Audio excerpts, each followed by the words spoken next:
future assistant professor. Welcome back to English with English by Pooja Singh. Today we are at day 8 of cracking UGC NET English literature. So yes, after exploring the intense wit paradoxes of John Donne, today we shift our focus to the other shining stars of metaphysical galaxy, poets who blended devotion, wit and cosmic imagination, right?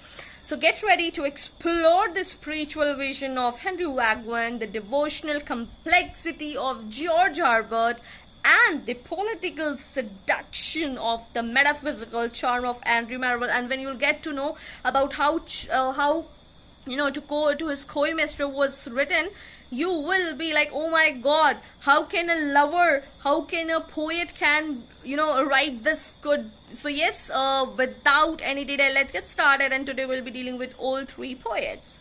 So let's get started. Today we are at day 8 and we'll be discussing film metaphysical poets beyond Donne. So we have already discussed Donne in 2 parts. If you haven't watched that, part 1 and part 2, go and complete that. Okay, of course, after watching this video.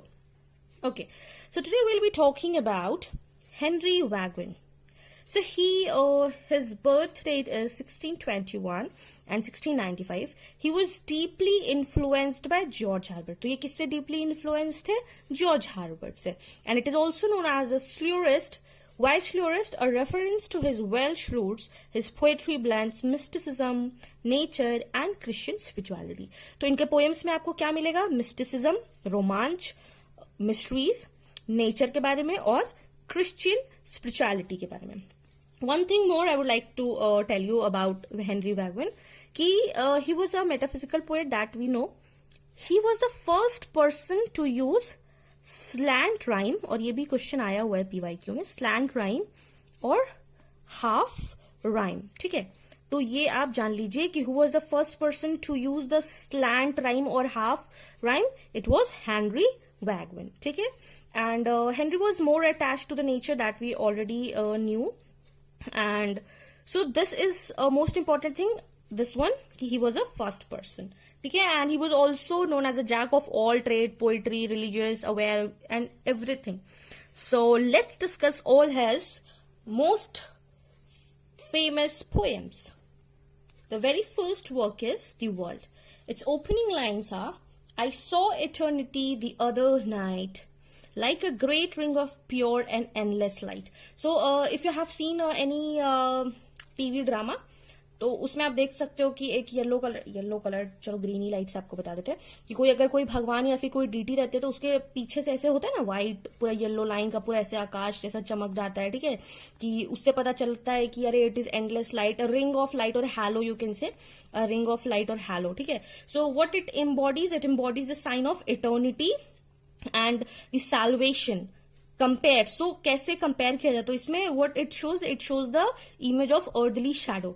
So obviously when we're talking about, so this poem is contrast about the eternal world, fleeting material world, and बहुत ज़्यादा allegory और metaphysical imagery का use हुआ है, like time is a dot of time while eternity is vast. So इसमें see generally इनका poem आता है मैच द फॉलोइंग में. तो मैच द फॉलोइंग में आपको ज्यादा जानने का जरूरी नहीं है, but still if you want to go in detail you can go to the Wikipedia and have a detail. I am just telling you the important works and you should be knowing, और एक आपको overview दे रहे ताकि आपको समझ में आए. ठीक है,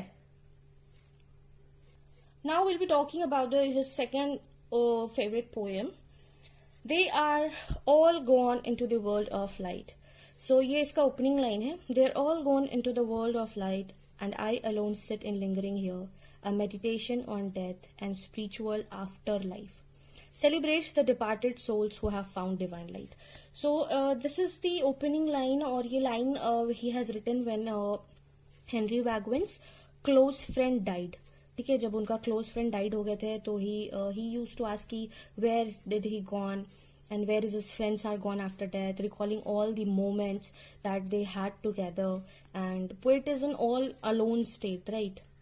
He's all alone in his state, and he's saying that and he also says that please do let me know that what you do, where have you gone, so that he also wants to join them in that after life.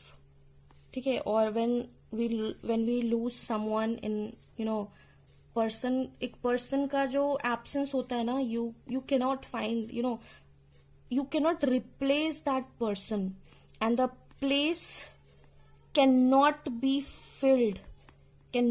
filled by anything and anyone. So he grapples with all the mysteries of death, कि mysteries क्या होता है, death क्या होता है, मरने के बाद लोग कहाँ जाते हैं, and the afterlife, ultimately expressing a wish to be reunited. He just want to reunite with all the friends, that so that in a world of light. तो बोल रहे कि शायद कहीं एक वर्ल्ड ऑफ लाइट है जहाँ पे हम लोग सब मिल सकते हैं. तो या इट इज़ अ थोड़ा sad one. So and that's why he just says कि it is a very bright and fair, but he is contrasting with the sad thoughts. तो it is a sad one. That is why he is saying that they are all gone in the world of light. Now the next work, poem which we will be dealing is corruption. Okay, so abhi hum log when we started learning in the school and the colleges, then we came to know about this word corruption. But there was at that time in 16th century, corruption was at its peak. ठीक है, तो opening line क्या है? Sure, it was so. Man in those early days was not all stone and earth. तो इसमें he is talking about that how he being in this world because of corruption, and he is comparing in early days of his age, like पहले लोग आदि मानव थे. ठीक है, पहले लोग आदि मानव थे, and that time it was not, corruption का कोई मतलब ही नहीं था. and he is lamenting, he is sad, he is lamenting कि अभी क्यों इतना करप्शन हो रहा है, why people have turned into materialistic thing, why they have turned into materialized society, and they have lost the connection with God. भगवान का कोई डर नहीं है उनको. and that is why he said that heaven stands for liberty. ठीक है, like William Wordsworth says that nature is the life, nature is the city, and that is why he then gives the example. He then gives the examples of the Adam and Eve, that he, just because the corruption and just because the lust, greed, इन सभी चीज़ों की वजह से Adam became the disobedient fall of man. And that is why we have seen कि अगर जब हम corrupt हो जाते हैं, किसी चीज़ को फॉलो नहीं करते हैं, so that is our great fall, and that is why the disobedient fall of man. And that wise कि हमारा जो एक्चुअल होम है, that is heaven, that is nature. ठीक है, नेचर है और कुछ नहीं है. सो ही टॉक्स अबाउट कि ये डिवाइन यही बोलता है कि लॉस ऑफ डिवाइन ग्रेस है, क्योंकि फॉल ऑफ मैन होता है, फॉल, डिके, रिडेम्पशन, ये सारे चीज़ों के बारे में बात किया जाता है. और ये पूरे पोएम में आपको ये दिखाई देगा कि कैसे ही हैज टॉक की अर्थ पे रहना is like a punishment. He has saying earth पे रहना इज पनिशमेंट. क्या है यहाँ पे जो 4 सीजन्स होते हैं, अगर आप सोच के देखिएगा, वी हैव 4 सीजन्स. गर्मी में बहुत गर्मी लगती है, ठंडी में बहुत ठंडी लगती है, रेनी सीजन में बहुत बारिश होती है, कहीं बाहर आना जाना मुश्किल हो जाता है. तो हर चीज तो हमें परेशानी हो रही है ना. तो दैट व्हाट ही से कि अर्थ पे रहना is punishment, and actual home क्या होता है हमारा, हेवन होता है. And that is why nature connects to heaven, and that is our actual home. ठीक है, बट पहले एक सेंस ऑफ रिग्रेट देख रहे होते हैं हम लोग. ये करप्शन जब हो रहा होता है, ये पूरे पोएम में हम लोग एक सेंस ऑफ रिग्रेट देख रहे होते हैं. उसके बाद जब पोएम एंड होता है तो it end with an optimistic note. ठीक है, so this was all about the corruption, and this is how we talked about Henry Vaughan. So you can see कि उनका the world, they are all gone in the world of light corruption. So it is mostly filled with the nature, Christian mysticism and Herbert's influence. Okay, so we have already covered Henry Vaughan. Now will be seeing कि जिसका उन पे influence था. ठीक है, सो उनका George Herbert पे बहुत ज्यादा इन्फ्लुएंस था. तो George Herbert birth here is 1593 to 1633. He was an Anglican priest, also known for his deeply religious poetry. His collection, The Temple, is a cornerstone of devotional metaphysical poetry. So before going into a detail of his work, I'll be telling you कि Henry वैगवन इनके बारे में क्या बोलते थे. Henry वैगवन इनके बारे में बोलते थे that he is a most glorious saint and seer. ठीक है, तो he he's saying foremost British devotional lyricist, then Samuel S.T. Coleridge also have said that nothing can be more and pure, manly and unaffected. So बहुत सारा इनको praises मिलता था, and he was the most religious person in that time, and he used to take care of the parish area, and तो बहुत overall if you'll talk about him, he was a more of devotional kind of thing. Now we'll be talking about the temple. ठीक है? So when we're talking about the temple, it is a collection of poems. Okay, and the title of that collection is Sacred Poems and Ejaculation. ये collection था, इस collection में ये एक poem था, ठीक है, एंड इनका preface Nicholas Ferrar and publish by him only. So इसमें ही हैज सेड दैट कि he shall find many spiritual before that all the context has been talking about, and इसमें sections है the church porch, the church etcetera, और इसमें he has talked about the religious poems reflecting about the architecture of church, inner spirituality journey. So these are defined like that. And also you have to remember that it is Nicholas Ferrar has published this and preface भी इसका यही लिखे थे, ठीक है. इसमें इतना deeply जाने का जरूरत नहीं, दैट्स व्हाई जो बहुत इंपॉर्टेंट है I will be telling you that only, ठीक है. फिर the Windows opening line, Lord how can man preach the internal word, he is a brittle crazy glass. Wow, just wow, how just he compared the righteous preacher to the glass. So that's called a metaphor, ठीक है. एक metaphor कैसे use किया जाता है, इसका best example है. and he has said कि a person reaches closer to God, so that is why he said कि कैसे आदमी इस eternal world में कैसे preach करे, he is a brittle crazy glass, ठीक है. So this is all about, इसमें एक मेटाफर की वजह से ही this poem is very famous. And stain glass window के बारे में बात किया है, man as an instrument of divine light. So this is when you talk about, if you will see the George Herbert, then you have to see the temple, ये कैसे connected feel हो रहा है, द विंडोज कैसे connected हो रहा है. So again spirituality coming in, ठीक है, स्पिरिचुअलिटी कमिंग इन, ठीक है. Then the last one, okay, a priest to the temple also called the country parson. ये एक prose manel है, और ये एक आइडियल क्लर्जीमैन पे कैसा होता है. और अगेन ये बहुत ज्यादा important for UGC net question, because इसमें दोनों का रोल पूछा है कि पोएट का कैसे होगा और क्लर्जीमैन का कैसे होगा. तो ही हैज ऑल्सो एडवाइजेस कि जो रूरल क्लर्जीमैन होते हैं कि उनको बिहेव कैसे करना है, how he has to behave, ठीक है, कैसे उनको क्लोज जाना है, how he has to go closer to heaven, ठीक है. तो इनका सारा theme, if you will talk about the theme, ये बहुत ही ज्यादा स्पिरिचुअल है, बहुत ज्यादा स्पिरिचुअल है. और ये आपको हमेशा दिखेगा कि चर्च के बारे में बात कर रहे हैं, गॉड के बारे में बात कर रहे हैं, how he is connected to it, ठीक है. Now will be talking about the collar.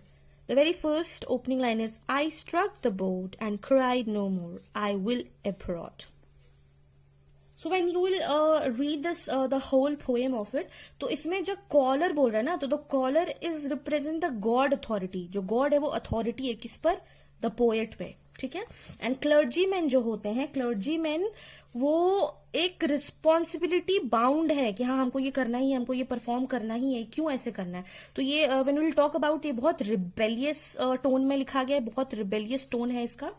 And इसमें स्लेवरी के बारे में बात हुआ है, इसमें स्लेवरी के बारे में बात हुआ है, इसमें रेस्ट्रिक्शंस के बारे में बात हुआ है. इसमें बोलता है कि हमको अर्दली प्लेजर से दूर जाना होता है, मीन्स क्लर्जीमैन को इस सब चीज में दूर जाना होता है. कोई लग्जरी नहीं है, मतलब क्या है, कोई फ्रीडम नहीं, कोई रोड नहीं, ये सब क्या है. तो बोलते हैं कि ये सब थिंकिंग प्रोसेस में नहीं किया जा सकता है. जब आदमी ये सब कर रहा होता है तो इट इज सिन. अगर हम सोच भी रहे हैं इन सब चीजों के बारे में तो it is sin. And that और ड्यूटी ऑफ, जो ड्यूटी होता है प्रिस्ट का, duty of priest becomes the slavery, ठीक है. Duty of priest becomes the slavery, इसीलिए बहुत ज्यादा ही सेज. तो ये एक आप ऐसे देखेंगे तो फिर एंड जब होता है तो उसमें बोलता है कि गॉड्स का जो वॉइस होता है बोलता है माई child don't B rash on your self and Boeing his head से माई लॉर्ड।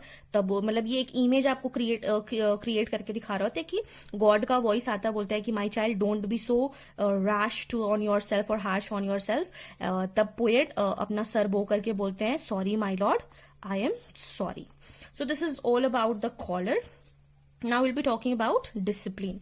ठीक है, discipline opening line, throw away the rod, throw away the wrath. तो ये क्यों बोला गया है? ये बोला गया है कि oh my God take the gentle part, do not teach me. Please बोलते हैं कि प्लीज भगवान, अगर आपको हमको सिखाना है ना तो आप प्लीज हमको पनिशमेंट में कुछ मत सिखाइए और गुस्सा तो बिल्कुल भी मत होइए, बट विथ लव। ठीक है, अगर आपको समझाना ही है तो आप प्लीज मेरे को लव से समझाइए। कोई भी बोलता है कि भगवान, अगर भगवान आपको मेरे को समझाना ही तो प्लीज लव से समझाइए। क्यों? Because love is more powerful. क्या है? लव बहुत ज्यादा पावरफुल होता है, क्योंकि लव ही एक ऐसा चीज है कि स्टोन हार्टेड लोग को भी मेल्ट कर सकता है। और सिंपल से एग्जाम्पल है, you just talk to a dog nicely. ठीक है, you just talk to a dog nicely, you offer biscuit to him and you do it for 3 days continuously.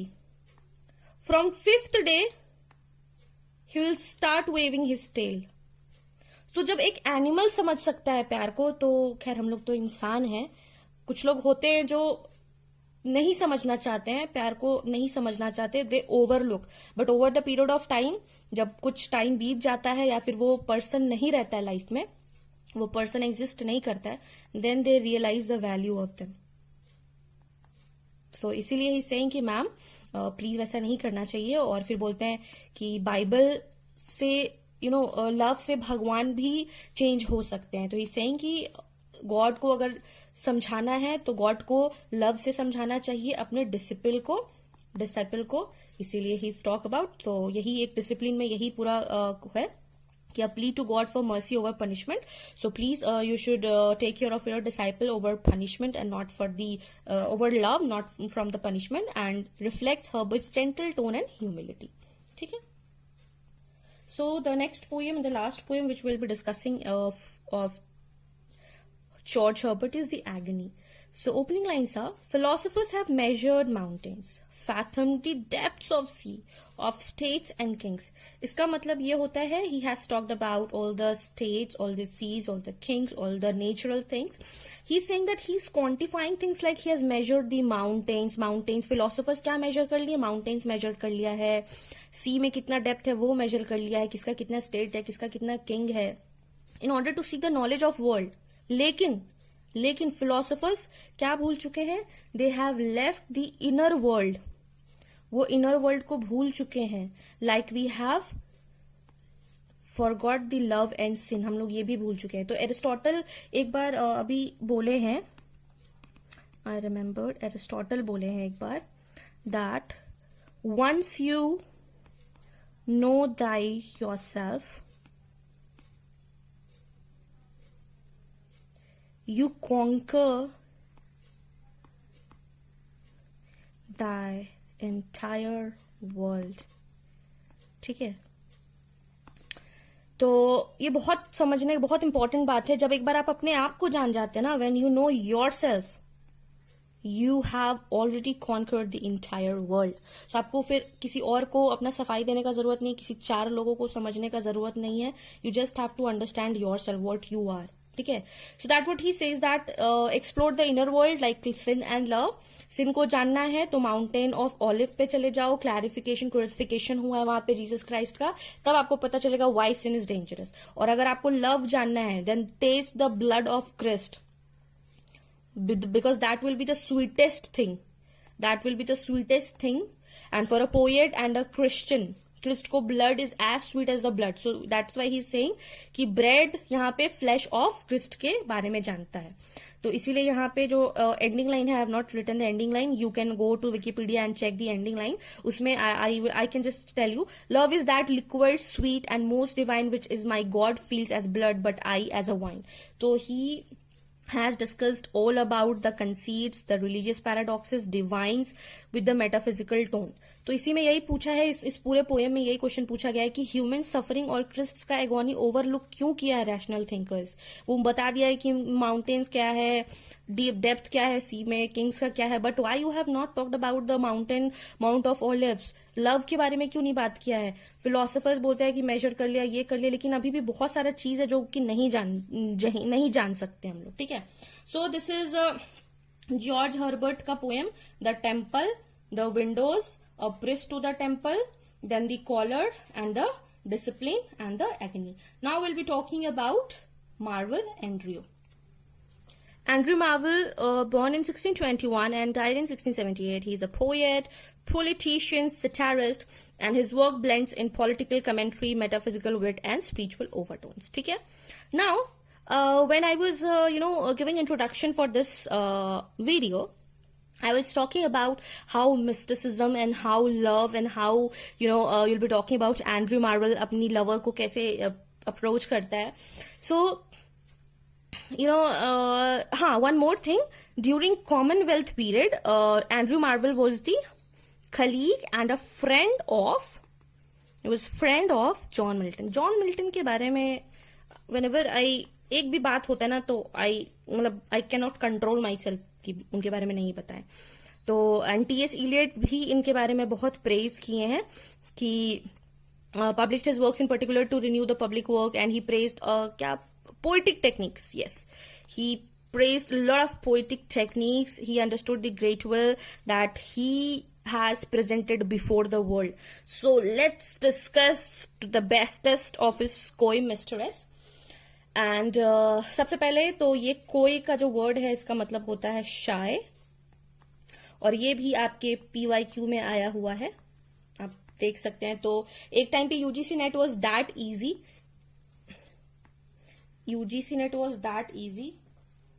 मेरा पेन काम नहीं कर रहा था, सॉरी.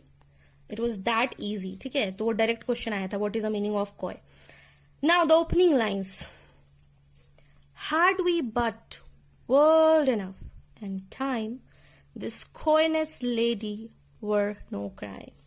चलिए, now we'll discuss this. So speaker जो है, जो पोएट है, वो अपनी मिस्ट्रेस को बहुत बार अप्रोच कर दिए हैं to make love with him, but she have denied कि नहीं, I will not be with you.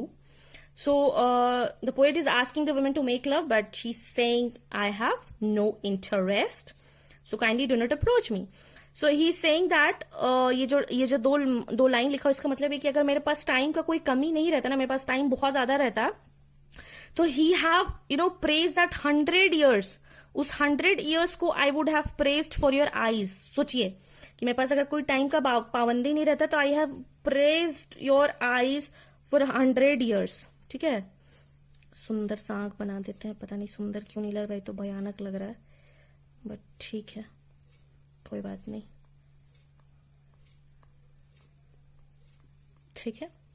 तो वही बोल रहा है कि अगर मेरे पास टाइम रहता तो आइस को हम 100 years में प्रेज करते हैं, और 200 years to adore each breast, 30,000 to the rest. So he's saying that if I would got this many years, I would have praised you like this. Life limited है, so please don't shy and enjoy. Otherwise we are going to die soon, and that is why Carpe Diem poem urging to a woman and says कि इसमें Carpe Diem का मतलब होता है कि live your life to the fullest. That is why saying कि अब हमारे पास time limited है, so don't waste your time. ठीक है. We are going to die soon. And that is why he say, but at my back I always hear time's winged chariot hurrying near. So life बहुत short है, life is very short. ठीक है. Life is very short. He says life is very short. तो enjoy करो. ठीक है. तो इसीलिए he is using a metaphor. ठीक है. कि now let us spot us while we may now like admirers birds of prey, thus thou we cannot make our scene last light, and stand still you will make him run. तो इसीलिए ये metaphor का use करते हैं. And he says कि मतलब तुम इतनी खूबसूरत हो कि मतलब टाइम का अगर कोई लिमिट नहीं रहता तो हम तो मतलब तुम्हारा तारीफ करते नहीं थकते. लेकिन अब क्या करेंगे, टाइम लिमिटेड है ना, तो just enjoy our day, please make love with me, and that is why he has used metaphysical wit to mix time, space and love. Now we'll be talking to his next poem, Upon Appleton House to My Lord Fairfax. So ये एक मीटो के बारे में है, and Andrew Marvel was teaching the daughter, वो उनकी जो ये जो लॉर्ड फेयरफैक्स है उनकी डॉटर को पढ़ा रहे होते हैं, ठीक है. So like of country house play ये पढ़ा रहे थे, तो उसमें ये जो ओपनिंग लाइन है, with in the sober frame expect work of no foreign architect. So it is all about the state blending political, religious and natural themes. Also a commentary on the civil war, monastic corruption. तो इसमें क्या होता है, so he is basically praising the Appleton house जो बना होता है, बोलते हैं कितना सुंदर है ये, it is a very beautiful, you know, humble beauty, nature, कोई ग्रैंडियर नहीं है, it is simple, it is sober, you know. Architecture के बारे में बहुत ज्यादा इस पे फोकस किया गया है, एंड घर का मैनर कैसा है, हाउस कैसे सुंदर डिजाइन किया हुआ है. It's all about that, he is talking about the beauty of the Appleton house. Now will be talking about the garden.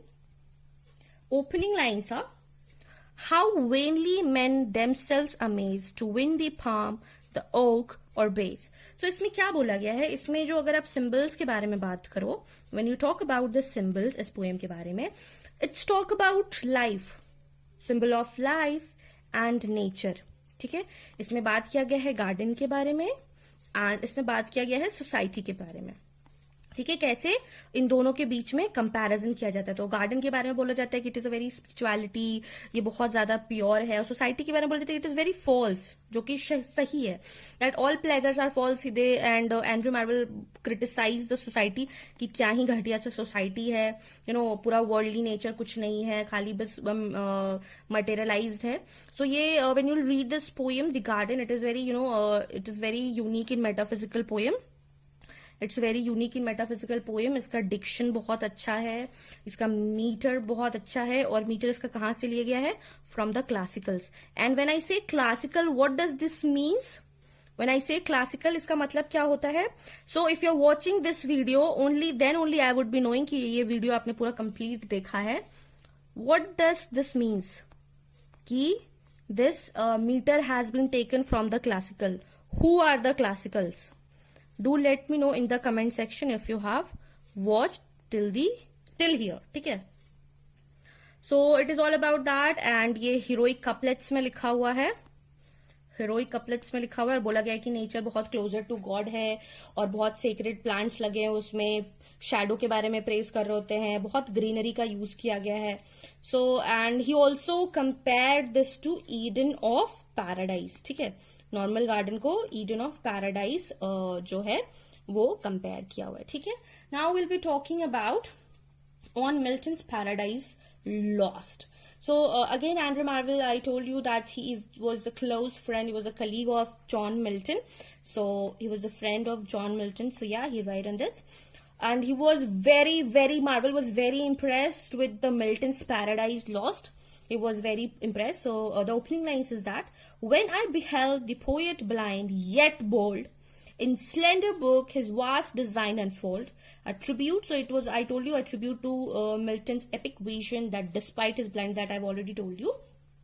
So isme he has you know, it is a, if we'll talk, so it is a response wrote to a commentary poem. तो ये generally उनके poem के बाद एक response में बोला गया है, and it is a ode, ठीक है, it is ode, and it has been published in 2nd edition. तो ये सारा चीज है, ये थोड़ा आपको जानना पड़ेगा. एंड इसमें बहुत पोइटिक रिस्पेक्ट एंड्रू मार्वल दिए हैं मिल्टन को. किसको दिए हैं? मिल्टन को, ठीक है. And Marvell's poetry is often quoted in carpe diem, that we की ये आप इस टाइम पे एंजॉय कीजिए, एंजॉय टू द फुलेस्ट. और जब आप एंजॉय टू द फुलेस्ट बोलिएगा तो remember his to his coy mistress. Nature और वर्सेस रीजन बताए हैं, and poetry of praises of politics questions. So these are the things. और ये पॉलिटिक्स क्वेश्चन इसलिए है क्योंकि जब ये सब चल रहा होता है उस टाइम पे वॉर का टाइम चल रहा होता है, कॉमनवेल्थ पीरियड का टाइम चल रहा था. Will be discussing in the next section. So yes, that was it. Let's have a recap कि हम लोग आज क्या क्या पढ़ाई किए हैं. So we started with the full metaphysical poets beyond then. We studied Henry Wadsworth's The World. then they are all gone in the world of light. Then we also talked about the corruption, कैसे उस time पर corruption नहीं था. Then we talked about the George Herbert, उनका the temple पढ़े, the windows पढ़े, a priest to the temple पढ़ा, the caller पढ़ा. Then we talked about the disciple, कि भगवान को love से समझाना चाहिए and not from the punishment, the agony पढ़ा. फिर एंड्रयू मार्वेल के बारे में पढ़ा. फिर उनका टू हिज कोई मिस्टर, आप कुछ पढ़िए मत पढ़िए, टू हिज कोई मिस्टर एक बार जाके पढ़िएगा, इसका पोएम बहुत इंटरेस्टिंग लगेगा पढ़ने में आपको, ठीक है. अपॉन एपल्टन हाउस, इसमें बस खाली आर्किटेक्चर, घर का डिजाइन में बहुत, घर के डिजाइन के लिए बहुत प्रेज किया है, बहुत खूबसूरत बिल्डिंग है. Then he talked about the garden, garden से कैसे कंपैरिजन किया है. And this you will let me know in the comment section who are the classicals and why we call them classicals, की क्लासिकल से लिया गया है क्यों, why do we refer to the classicals, ठीक है. फिर Milton's Paradise Lost and this was it. So do let me know in the comment section who were the classicals and who and why do we call them classicals. ठीक है. Homework. Read all the poems if you want to go in the detail and you want to understand the essence of it. Okay. So yes, that was a wrap for today's video, and make sure you go and read all the poems so to get the essence of the English literature and how the poets used to write it. So make sure you go and read all the poems. And if you found this video helpful, not forget to like, share with your friends those who are struggle with the poem and how to deal with that, and subscribe for more to get the UGC net content. Thank you. Take care. Keep learning. Keep shining. Bye bye. Take care.